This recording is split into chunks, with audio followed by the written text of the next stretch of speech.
Iran যুক্তরাষ্ট্রের সম্ভাব্য পাল্টাপাল্টি হামলার ঝুঁকিতে কোন সব এলাকা? খামেনিকে নিশানার ঝুঁকি নেবে কি ওয়াশিংটন?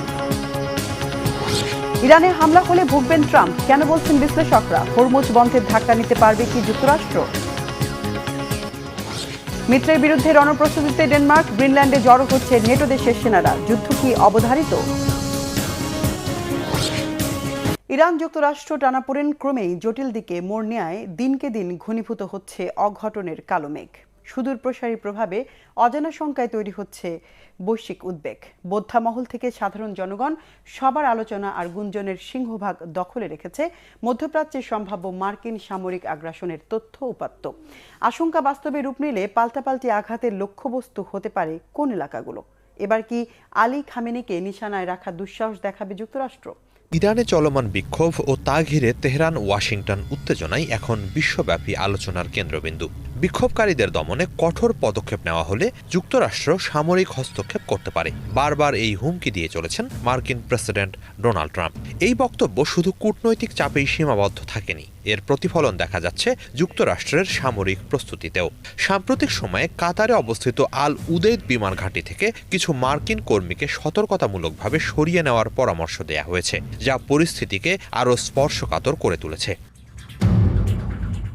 এই প্রেক্ষাপটে প্রশ্ন উঠছে, যুক্তরাষ্ট্র যদি সত্যিই ইরানে সামরিক পদক্ষেপ নেওয়ার সিদ্ধান্ত নেয়, তাহলে কি ধরনের অভিযান হতে পারে এবং সেটি কতটা বাস্তবসম্মত? এ নিয়ে বিশ্লেষণী এক প্রতিবেদন প্রকাশ করেছে আল জাজিরা। প্রতিবেদনে বলা হয়, মধ্যপ্রাচ্যে যুক্তরাষ্ট্রের সামরিক উপস্থিতি নতুন নয়। এ অঞ্চলে ছড়িয়ে আছে তাদের সামরিক ঘাঁটির বিশাল নেটওয়ার্ক। কেবল মধ্যপ্রাচ্যেই অন্তত ১৯টি স্থানে যুক্তরাষ্ট্রের স্থায়ী ও অস্থায়ী সামরিক ঘাঁটি রয়েছে। এর মধ্যে বাহরাইন, কুয়েত, কাতার, সৌদি আরব, সংযুক্ত আরব আমিরাত, ইরাক, জর্ডান ও মিশরের মতো দেশে রয়েছে স্থায়ী ঘাঁটি। দ্রুত আক্রমণ চালানোর ক্ষেত্রে সবচেয়ে গুরুত্বপূর্ণ ভূমিকা রাখে এগুলো। কাতারের আল উদেইদ বিমান ঘাঁটি এই নেটওয়ার্কের কেন্দ্রবিন্দু। এটি মধ্যপ্রাচ্যে যুক্তরাষ্ট্রের সবচেয়ে বড় সামরিক ঘাঁটি, যেখানে প্রায় ১০,০০০ মার্কিন সেনা মোতায়েন থাকে। গত বছর জুনে ১২ দিনের যুদ্ধের সময় ইরান এই ঘাঁটি লক্ষ্য করে পাল্টা আঘাত হেনেছিল, যা চোখে আঙুল দিয়ে দেখিয়ে দেয় যুদ্ধ শুরু হলে এই ঘাঁটিগুলো থাকবে গুরুতর ঝুঁকিতে। সার্বিক বাস্তবতায় ইরান যুক্তরাষ্ট্র সরাসরি পূর্ণমাত্রার যুদ্ধ বা ইরানে মার্কিন স্থল অভিযানের সম্ভাবনাকে অনেকটাই নাকচ করে দিচ্ছেন বিশ্লেষকরা। তারা বলছেন, ট্রাম্পের সামরিক হস্তক্ষেপের দর্শন ভিন্ন ধাঁচের। পর্যবেক্ষণ বলে, তিনি দীর্ঘমেয়াদী যুদ্ধ বা দেশ দখলের রাজনীতিতে বিশ্বাসী নন, বরং তার পছন্দ দ্রুত, নির্দিষ্ট ও প্রযুক্তি নির্ভর অভিযান, যেখানে মার্কিন সেনাদের প্রাণহানি কম থাকে। অতীতে বাগদাদের ড্রোন হামলায় ইরানের শীর্ষ সামরিক কমান্ডার কাসেম সোলাইমানিকে হত্যা কিংবা ভেনেজুয়েলায় হঠাৎ অভিযান চালিয়ে মাদুরোকে অপহরণ এই কৌশলেরই উদাহরণ। এ ধরনের বাস্তবতায় আলোচনায় আসছে ইরানের শীর্ষ নেতৃত্বকে লক্ষ্য করে দ্রুত হামলার সম্ভাবনা। গত বছর যুদ্ধের সময়ও এমন ইঙ্গিত দিয়েছিলেন ট্রাম্প। সে সময় তিনি বলেন, ইরানের সর্বোচ্চ নেতা আয়াতুল্লাহ আলী খামেনি কোথায় আছেন তা যুক্তরাষ্ট্র জানে, চাইলেই তাকে সরিয়ে দিতে পারে। তবে এরপরও ইরানের মতো ভূপ্রকৃতি ও নিরাপত্তা ব্যবস্থার দেশে সরাসরি শীর্ষ নেতৃত্বকে লক্ষ্য করে অভিযান চালানো অত্যন্ত জটিল। দূরত্বজনিত ব্যবধান, শক্তিশালী প্রতিরক্ষা ব্যবস্থা এবং আঞ্চলিক প্রতিক্রিয়ার ঝুঁকি সব মিলিয়ে এমন হামলা চালানো হবে একটি বড় জুয়া খেলা। এছাড়া সম্ভাব্য হামলা ঘিরে ইরান আগে থেকেই ব্যাপক সতর্ক অবস্থানে আছে। একাধিক বিশ্লেষকের বরাত দিয়ে আল জাজিরা বলছে, যুক্তরাষ্ট্রের লক্ষ্য ইরানে সেনা পাঠানো নয়। ইরাক বা আফগানিস্তানের মতো শাসক পরিবর্তন কিংবা দীর্ঘস্থায়ী সামরিক উপস্থিতি এরকম পথে হাঁটতে আগ্রহী নয় ওয়াশিংটন। সব মিলিয়ে যুদ্ধের দামামা বাজলেও যুক্তরাষ্ট্রের সম্ভাব্য পদক্ষেপ সীমিত, হিসাবী এবং উচ্চ ঝুঁকিহীন রাখার চেষ্টা থাকবে বলেই প্রাথমিক অভিমত বিশ্লেষকদের। স্থল অভিযানে সেনা নামানোর বদলে প্রযুক্তি নির্ভর আঘাত বা প্রতীকী শক্তি প্রদর্শনী হতে পারে মূল কৌশল। ইরানের সরকার বিরোধী বিক্ষোভ দমনে ব্যাপক সহিংসতার অভিযোগ তুলে সামরিক পদক্ষেপের ধারাবাহিক হুমকি দিয়ে আসছেন মার্কিন প্রেসিডেন্ট ডোনাল্ড ট্রাম্প, যদিও এর বাস্তবায়ন নিয়ে সন্দিহান বিশ্লেষকরা। ব্রিটিশ সংবাদ মাধ্যম দ্য গার্ডিয়ানের বিশ্লেষণ বলছে, যুক্তরাষ্ট্রের কাছে কোনো সহজ সামরিক কৌশল নেই যা ইরানের বিক্ষোভকারীদের কার্যকর সহায়তা দিতে পারে।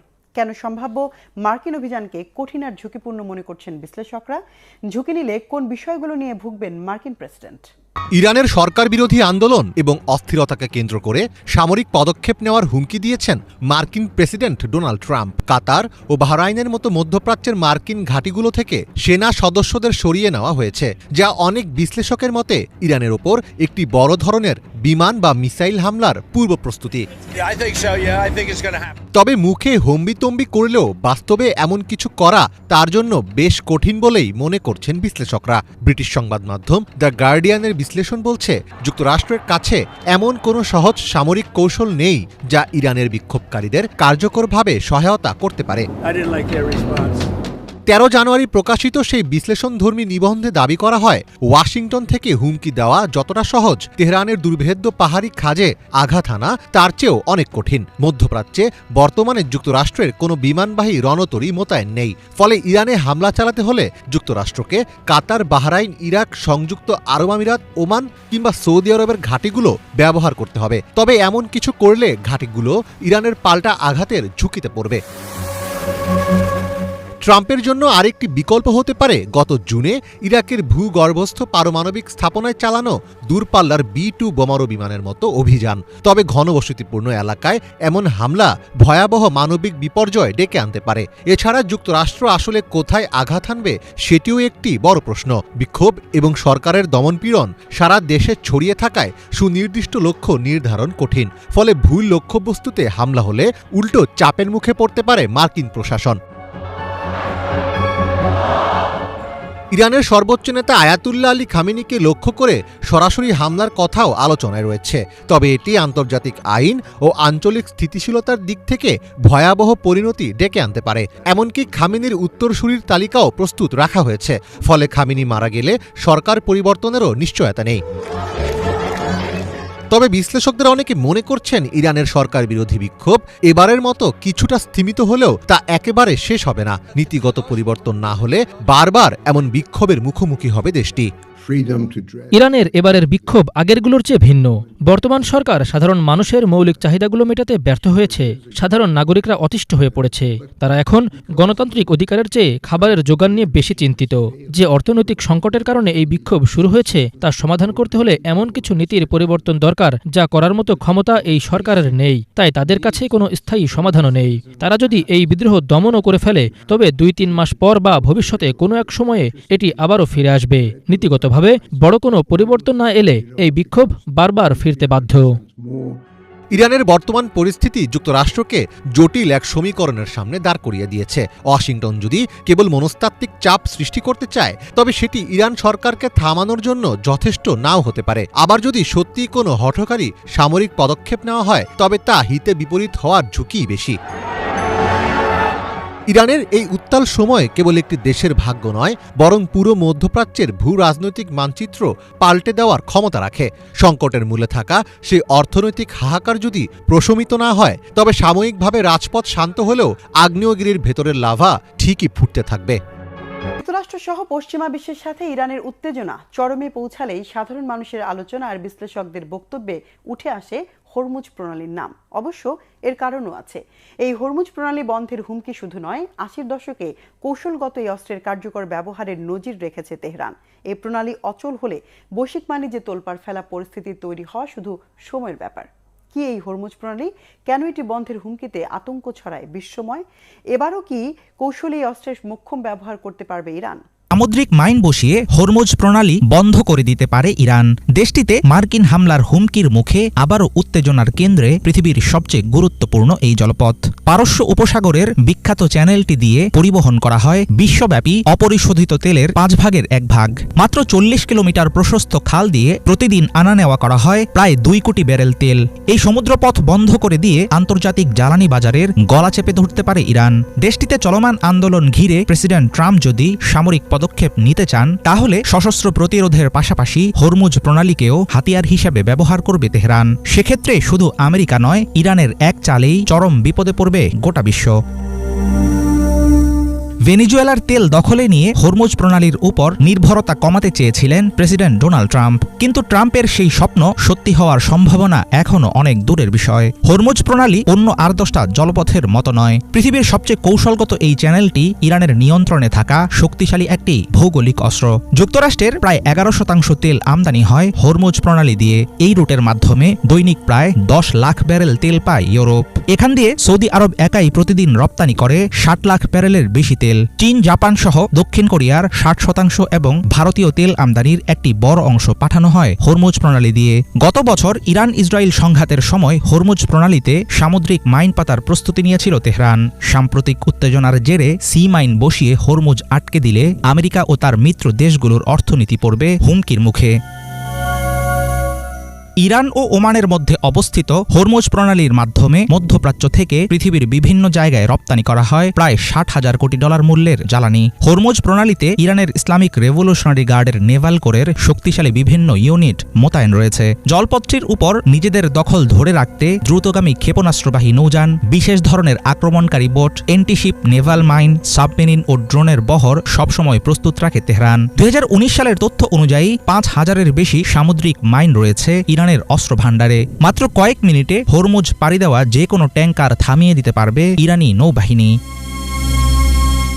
হরমুজ প্রণালী দিয়ে প্রতি মাসে যাতায়াত করে 3,000-এর বেশি সমুদ্রগামী জাহাজ। এসব আমদানি নির্ভর নৌযান থামাতে ফাস্ট অ্যাটাক বোট ও সামুদ্রিক মাইনকে কার্যকর উপায় হিসাবে বিবেচনা করে থাকে ইরানের নৌবাহিনী। পারমাণবিক ক্ষেপণাস্ত্রের মতোই ভয়াবহ এই জলপথটি বন্ধ করলে শুধু শত্রুরা নয়, সরাসরি ইরানের গায়েও লাগবে এর ধাক্কা। ব্যাহত হবে তেহরানের তেল রপ্তানির রাস্তাও। কিন্তু এমন পদক্ষেপ নিলে চুপ করে বসে থাকবে না আমেরিকা ও পশ্চিমা শক্তিগুলো। হরমুজ প্রণালী পুনরুদ্ধার করতে কাজে নামবে বিভিন্ন দেশের নৌবহর। পারস্য উপসাগর ও এর আশেপাশের অঞ্চলগুলোতে নিজেদের প্রভাব বজায় রাখতে গুরুত্বপূর্ণ জলপথটি বহুদিন ধরেই ব্যবহার করে আসছে ইরান। এর আগে 80-র দশকে ইরান ইরাক যুদ্ধের সময় উপসাগরীয় এলাকায় নেভাল মাইন ও সিল্কওয়ার্ম ক্ষেপণাস্ত্র দিয়ে হরমুজ রুটে হামলা চালিয়েছিল তেহরান। সামরিক বিশ্লেষকদের আশঙ্কা, বরাবরের মতো এবারও আক্রান্ত হলে হুট করেই হরমুজ প্রণালী বন্ধ করে দিতে পারে খামেনি প্রশাসন। সেক্ষেত্রে বিশ্বের গুরুত্বপূর্ণ জ্বালানি সরবরাহের পথ আটকে দেওয়ার পাল্টা প্রতিক্রিয়া সামাল দিতে হবে খোদ ইরানকে। নিয়মিত উদ্ভট কর্মকাণ্ডে বিশ্বে তোলপাড় ফেলা মার্কিন প্রেসিডেন্ট ডোনাল্ড ট্রাম্পের থাবা থেকে গ্রিনল্যান্ডকে বাঁচাতে এবার এগিয়ে এসেছে সামরিক জোট নেটো। গ্রিনল্যান্ডে সেনা পাঠাচ্ছে জার্মানি, ফ্রান্স, সুইডেন, নরওয়ে সহ নেটোর সদস্য দেশগুলো। ট্রাম্পের হুমকির কড়া জবাব দিয়েছে ডেনমার্ক। বলেছে গ্রিনল্যান্ডে হামলা হলে বিলুপ্ত হবে নেটো। পরিস্থিতি এতটাই জটিল দিকে মোড় নিচ্ছে যে হাতের মুঠো থেকে ছুটে যাচ্ছে কূটনৈতিক সমঝোতায় শান্তিপূর্ণ সমাধানের রাস্তা। ক্রমেই অশান্ত হচ্ছে পরিস্থিতি, চলছে বাকযুদ্ধ, বাড়ছে উদ্বেগ। তাহলে কি ইউরোপীয় মিত্রের সাথে যুক্তরাষ্ট্রের যুদ্ধ বাঁধিয়ে ছাড়বেন ট্রাম্প? এড়ানো যাবে কি যুদ্ধের আশঙ্কা? গ্রিনল্যান্ডের ভবিষ্যৎ নির্ধারণে বুধবার রুদ্ধদ্বার বৈঠকে বসে যুক্তরাষ্ট্র, গ্রিনল্যান্ড ও ডেনমার্ক। হোয়াইট হাউসের বৈঠকটি শেষ হয় কোনো ধরনের সমাধান ছাড়াই। কয়েক ঘন্টার ব্যবধানে গ্রিনল্যান্ডের রক্ষায় ভূখণ্ডটিতে সেনা পাঠানোর ঘোষণা দেয় ফ্রান্স, জার্মানি, সুইডেন ও নরওয়ে। এমনকি উত্তপ্ত পরিস্থিতির মধ্যে গ্রিনল্যান্ডের রাজধানী নুকে দূতাবাস খোলার ঘোষণা দেয় কানাডা ও ফ্রান্স। বুধবার যুক্তরাষ্ট্রকে করা বার্তা দিয়ে ডেনমার্ক জানায় ন্যাটোভুক্ত দেশগুলো গ্রিনল্যান্ডের যৌথ মহড়ায় অংশ নেবে। এমনকি গ্রিনল্যান্ডে হামলা হলে সেখানেই ন্যাটোর সমাপ্তি ঘটবে বলে হুঁশিয়ারি দেয় ডেনমার্ক। বুধবার এক বিবৃতিতে জার্মান প্রতিরক্ষা মন্ত্রণালয় জানায় গ্রিনল্যান্ডে অনুসন্ধানের অংশ হিসেবে 13 সদস্যের সেনাদল পাঠানো হয়েছে। ডেনমার্কের অনুরোধে একই দিন গ্রিনল্যান্ডে অনির্দিষ্ট সংখ্যক সেনা পাঠানোর বিষয়টি নিশ্চিত করে সুইডেনও। ফ্রান্সের প্রেসিডেন্ট এমানুয়েল ম্যাক্রো সামাজিক যোগাযোগ মাধ্যম এক্সে লিখেছেন, ফরাসি প্রথম সেনাদলটি বৃহস্পতিবার গ্রিনল্যান্ডের উদ্দেশ্যে রওনা হয়েছে।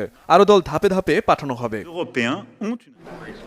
এদিকে মার্কিন প্রেসিডেন্ট ডোনাল্ড ট্রাম্প আবারও হুঁশিয়ারি দিয়ে বলেছেন, জাতীয় নিরাপত্তার খাতিরে গ্রিনল্যান্ড যুক্তরাষ্ট্রের লাগবেই। বুধবার সাংবাদিকদের সাথে আলাপে তিনি বলেন, যুক্তরাষ্ট্র যা চায় তাই করে। ভেনেজুয়েলার বিষয়টি উদাহরণ টেনে ডেনমার্ককে সতর্ক করেন মার্কিন প্রেসিডেন্ট। আমরা গ্রিনল্যান্ডের ব্যাপারে আশাবাদী। ডেনমার্কের সাথে আমাদের ভালো সম্পর্ক। তারা এটি যুক্তরাষ্ট্রের নিরাপত্তার স্বার্থে হস্তান্তর করবে। ডেনমার্ক দেখেছে ভেনেজুয়েলায় কি হয়েছে। তারা জানে যুক্তরাষ্ট্র যা চায় তাই করতে পারে। গাজা যুদ্ধবিরতি পরিকল্পনার দ্বিতীয় ধাপ শুরু হয়েছে। এই দফায় গাজার জন্য গঠন করা হবে অন্তর্বর্তী প্রশাসন।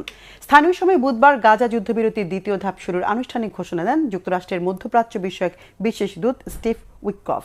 সামাজিক যোগাযোগ মাধ্যমে তিনি জানিয়েছেন, প্রেসিডেন্ট ডোনাল্ড ট্রাম্পের 20 দফা গাজা পরিকল্পনা এখন যুদ্ধবিরতি থেকে নিরস্ত্রীকরণ, টেকনোক্র্যাটিক শাসন ব্যবস্থা এবং পুনর্গঠনের দিকে অগ্রসর হচ্ছে।